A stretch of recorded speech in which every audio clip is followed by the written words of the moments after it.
Voilà, nous revoilà pour la vidéo concernant le rangement des tampons, que ce soit du clear ou du cling. Et je ferai un petit aparté après concernant le rangement combi d'ail tampon. Donc avant de commencer mes fiches, donc je vais les faire sur du papier blanc. Donc j'ai préparé déjà des papiers au format A5, A6 et A7. J'ai un petit peu tous les formats devant moi. Donc avant de commencer, je vais aussi vous parler des blocs acryliques. Donc je vais faire mes fiches avec les nouveaux blocs acryliques All and Create. Et avant ça, il faut que je sache où est-ce que je vais ranger mes tampons, puisque le plus simple, c'est au moment où je fais mes fiches, au lieu de remettre mes tampons dans le packaging, le temps de savoir où je vais les ranger, bah, c'est beaucoup mieux de les ranger tout de suite dans ces boîtes. Alors, dans mon mémo rangement, donc c'est le même que j'ai utilisé précédemment dans la vidéo des dies. Donc là, j'ai mis, si c'était des boîtes fines ou des boîtes médium, sachant que dans les boîtes fines, je ne peux mettre qu'une face de médium. Par contre, je mets deux faces de clear. Et je ne vais pas mettre de clear dans les médiums. Donc là, déjà, ça m'aide un petit peu à savoir. Alors, j'ai dans les 21 centimètres, j'ai pas mal de place. J'ai pas mal de place.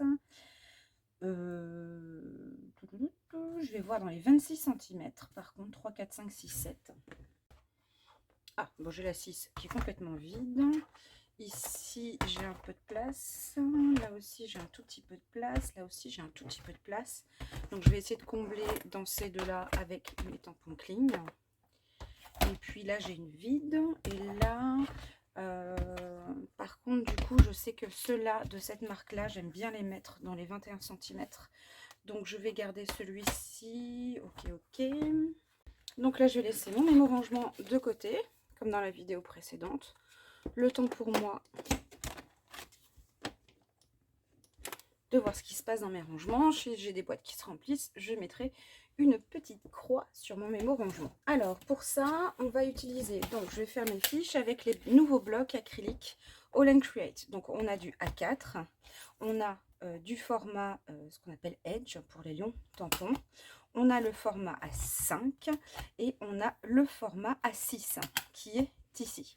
Donc, c'est vrai que ce sont des blocs qui sont pas épais, donc qui peuvent, entre guillemets, se tordre un tout petit peu et qui fait qu'on va pouvoir vraiment jouer avec nos tampons. Vous allez voir au niveau du tamponnage, on va surtout au milieu des blocs acryliques où c'est le plus compliqué de tamponner. Vous allez voir, ça va être beaucoup plus simple avec ces blocs acryliques.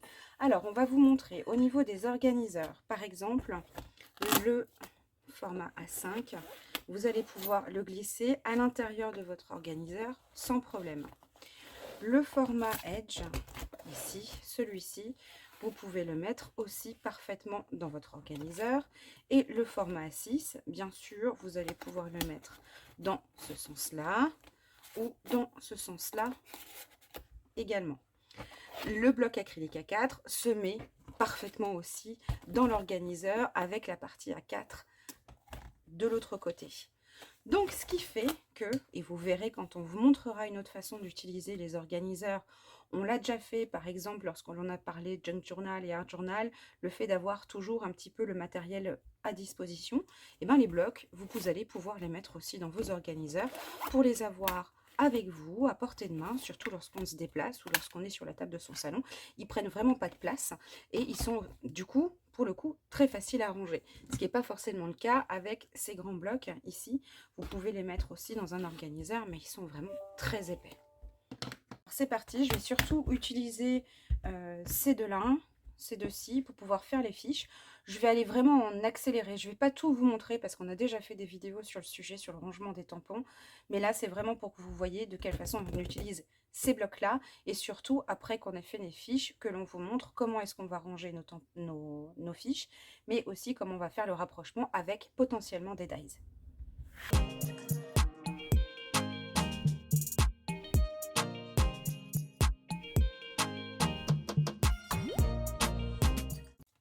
Voilà, donc là, comme d'habitude, hein, je garde un packaging intact. Je vais prendre ensuite de la Versafine. Alors, la Versafine, c'est vrai que c'est une encre sur laquelle on va faire vraiment des empreintes très fines. Elle est reconnue de toute façon, cette encre, hein, pour bien fonctionner au niveau du tamponnage en noir. Par contre, après, vous allez prendre un peu plus de temps à nettoyer. Donc, vos fiches, vous pouvez le faire avec une encre plus aquarellable. Vous irez beaucoup plus vite au niveau nettoyage, vous enchaînerez vos fiches beaucoup plus facilement. On rappelle que les fiches, c'est pas des réalisations. Donc même si à un moment donné, c'est un petit peu manqué, c'est pas bien grave, c'est vraiment un outil de repérage pour savoir où est rangé votre matériel. Alors lorsque l'on fait du tamponnage comme ça, l'avantage de la plateforme de tamponnage, que moi j'aime bien utiliser, c'est que quand mon pad est un petit peu fatigué, ça me permet de tamponner plusieurs fois au même endroit et de pas forcément manquer mes empreintes. Lorsque l'on fait comme ça en one shot, en une seule fois notre tampon, il faut vraiment avoir des pads d'encre bien empreints, bien imbibés d'encre pour pouvoir voilà, ne pas manquer ces tamponnages. Donc là, avec la Versafine, j'attends pas très longtemps avant de positionner mon bloc. Donc là, je vais me positionner sur ma feuille. Je vais appuyer et je vais pouvoir jouer en levant un petit peu mon bloc acrylique. Je vais pouvoir lever et ainsi faire adhérer les tampons plus facilement sur ma feuille blanche. Vous voyez comme je fais là. Ils sont vraiment très fins en plus, hein. Le bloc est très très fin. C'est surtout au milieu. Alors là, c'est des petits tampons individuels, mais quand on a des grands tampons au centre, on va justement jouer là-dessus avec ces blocs acryliques pour vraiment éviter de manquer nos empreintes.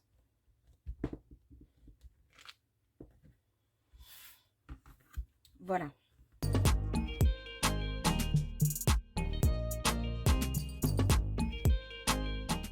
Et ensuite, on marque. Alors cette fois-ci, on marque au crayon sur les feuilles en papier. Pourquoi? Parce que lorsque cette collection, elle peut se déplacer dans les boîtes, puisqu'on peut changer son rangement, à ce moment-là, il faut pouvoir effacer le numéro de la boîte pour pouvoir réinscrire le nouvel emplacement dans lequel est rangée ma collection de tampons.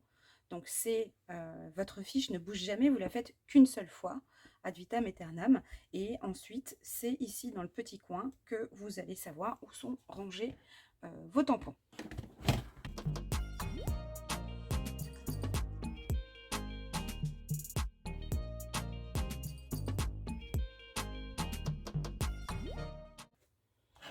Donc là, je vais vous montrer une fiche avec, par exemple, hop, on va prendre une Distress Oxide, la bleue Faded Jeans.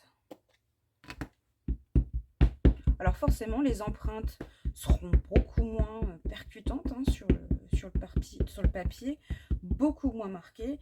Par contre, après, le nettoyage des tampons se fera beaucoup plus facilement.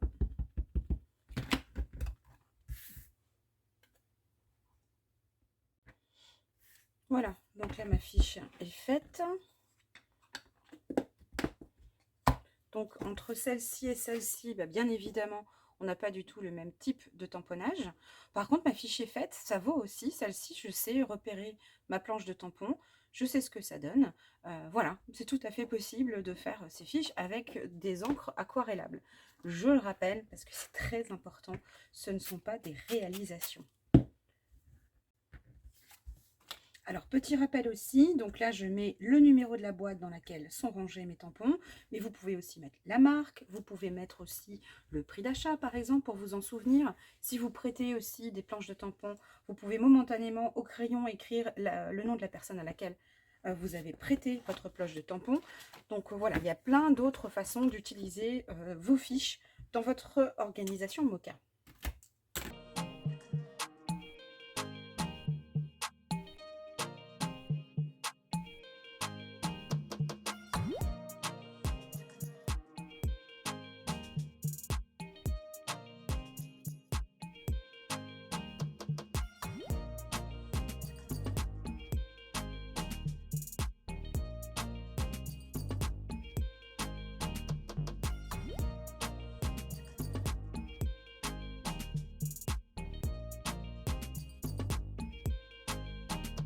Donc là, pour la suite, je sais que j'ai pas assez de clickbox fine. J'ai vraiment un tout petit peu de place par-ci, par-là. Donc ce que je vais faire, donc j'ai repris une clickbox fine, une nouvelle. J'ai pris la dernière. Donc là, je mets 38.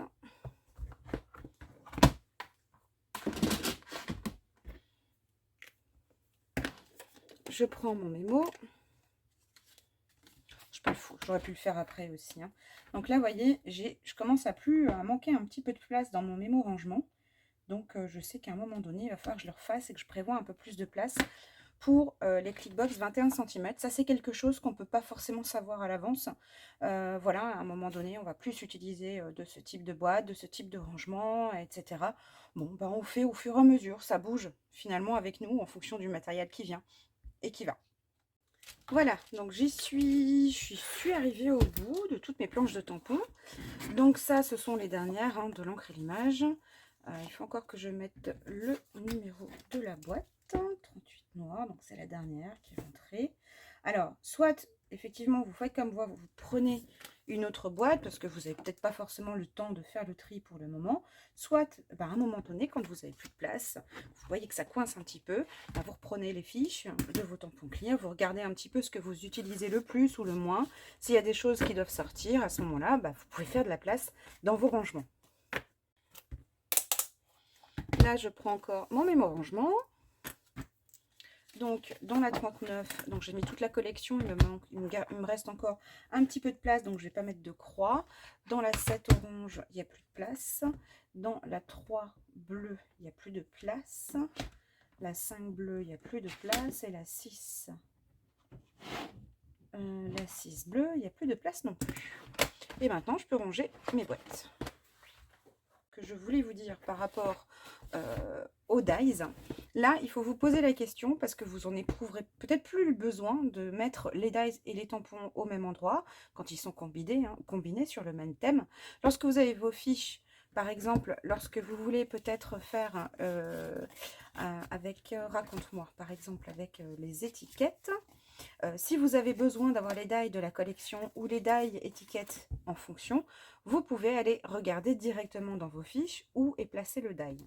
Donc si vous avez des dies qui correspondent à cette planche d'étiquette, donc lorsque vous allez chercher votre fiche pour savoir où sont vos tampons, on vous dit où sont rangés vos tampons. Donc si vous avez envie de gagner du temps, vous pouvez prendre, soit vous savez où sont vos fiches, forme, étiquette, etc. et vous trouvez automatiquement où sont rangées la fiche, les dies, soit vous pouvez noter sur votre fiche avec une flèche, avec un astérix, ce que vous voulez. Par exemple, dans la 2 bleue se trouvent les dies avec un D. Donc quand vous sortez votre fiche de tampon, vous savez que dans la 2 bleue se trouvent les dies correspondant à cette planche de tampon. À l'inverse, vous pouvez aussi le faire à l'inverse. Vous prenez votre fiche avec les dies et vous renvoyez sur la boîte où se trouvent les tampons. Donc vous le faites aux deux endroits et ainsi vous pourrez à chaque fois retrouver les tampons et dies combinés les uns avec les autres. Autre chose aussi que je voulais vous montrer pour les blocs acryliques. Le bloc acrylique à 7 se met parfaitement aussi dans votre trousse, dans votre sacoche créative. Et si j'ai bonne mémoire, le format, celui-ci, vous pouvez le mettre également facilement dans votre sacoche créative. Donc vous aurez toujours des blocs pour pouvoir tamponner lorsque vous êtes sur la table de votre salon, etc. Moi, cela, j'ai mon bac papier sur mon panneau oxygène. Donc j'ai mis le A4 et celui-là directement dans un... Et donc on se retrouve dans la prochaine vidéo pour vous parler rangement de nouvelles encres. Quand on complète au fur et à mesure ces encres. Alors là, j'ai les Distress, hein, c'est des encres qui sont bien utilisées par pas mal de monde. Et bien on va parler aussi nuancier, comment faire pour repérer tout de suite les couleurs qui nous manquent, ou alors les recharges que l'on n'a plus, un pad qui est peut-être vide et puis il faut penser à reprendre une recharge ou un nouveau pad. Mais voilà, on verra ça dans la prochaine vidéo.